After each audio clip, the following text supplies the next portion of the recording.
त्रेतायुग का समय था। लंका का राजा रावण अपार बलशाली और विद्वान था।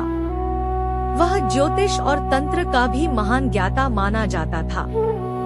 जब उसके पुत्र मेघनाद के जन्म का समय आया तो रावण ने यह निश्चय किया कि उसके पुत्र का जन्म ग्रह नक्षत्रों के सर्वश्रेष्ठ योग में हो, ताकि वह अजय और दीर्घायु बने। इसलिए उसने अपने बल से नवग्रहों को कैद कर लिया। सभी ग्रहों को उसने अपनी आज्ञा मानने को बाध्य किया। सूर्य, चंद्र, मंगल, बुध, गुरु, शुक्र और राहु केतु भय से चुपचाप उसकी बात मान गए। परंतु शनिदेव का स्वभाव न्यायप्रिय और अडिग था। वे किसी भी अन्याय या बलात् आदेश को स्वीकार नहीं करते। उन्होंने अपने अनुसार चलने का प्रयास किया और मेघनाद के जन्म समय पर प्रतिकूल स्थिति दिखाई। रावण क्रोधित हो उठा। अरे शनि, तूने मेरी आज्ञा का उल्लंघन किया। तू मेरे पुत्र के जीवन में अशुभ क्यों डालना चाहता है? उसने क्रोध में शनि देव को जंजीरों से बांध दिया और उन्हें कारागार में उल्टा लटका दिया। कुछ कथाओं में कहा गया है कि रावण ने उन्हें अपने सिंहासन के पास पैरों के नीचे दबाकर रखा। शनि देव असहाय होकर कष्ट सहते रहे, लेकिन अपने धर्म से विचलित न हुए। हनुमान जी का आगमन। समय बीता।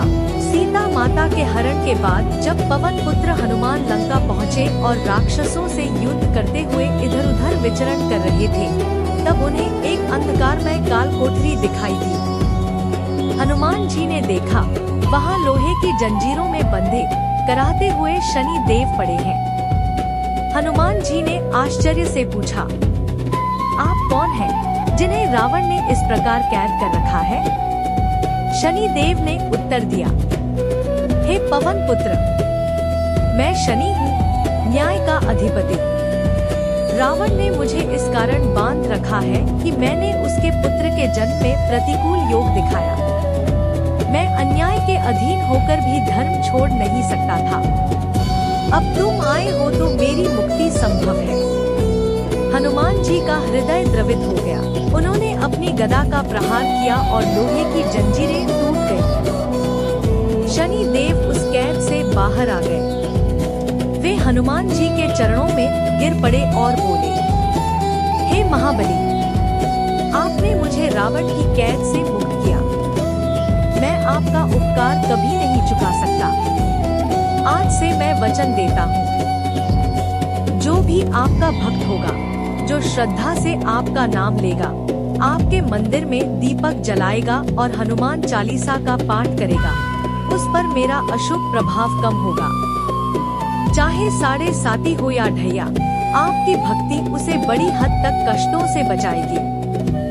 हनुमान जी ने नम्रता से कहा, हे शनिदेव, आप सृष्टि के न्याय के देवता हैं। आप सबको उनके कर्म अनुसार फल देते हैं। यदि मेरे नाम से दुखी प्राणियों को कुछ राहत मिले तो यह मेरे प्रभु श्री राम की ही कृपा का विस्तार होगा। इस प्रकार शनि देव ने हनुमान जी को वरदान दिया और प्रसन्न होकर आकाश मार्ग से चले गए। तभी से परंपरा है कि शनिवार के दिन हनुमान जी की पूजा, हनुमान चालीसा का पाठ और सरसों के तेल का दीपक अर्पण करने से शनि दोष शांत होता है। सार, यह कथा हमें बताती है, रावण के अहंकार ने उसे ग्रहों को वश में करने पर विवश किया। शनिदेव ने अन्याय के आगे झुकना स्वीकार नहीं किया, चाहे उन्हें यातना ही क्यों न झेलनी पड़ी। हनुमान जी केवल अपने प्रभु श्री राम के ही नहीं, बल्कि धर्म की रक्षा करने वाले सभी प्राणियों के रक्षक हैं। शनिदेव स्वयं हनुमान भक्तों को वचन देते हैं कि उनकी पीड़ा कम होगी। जय श्री राम, जय शनिदेव।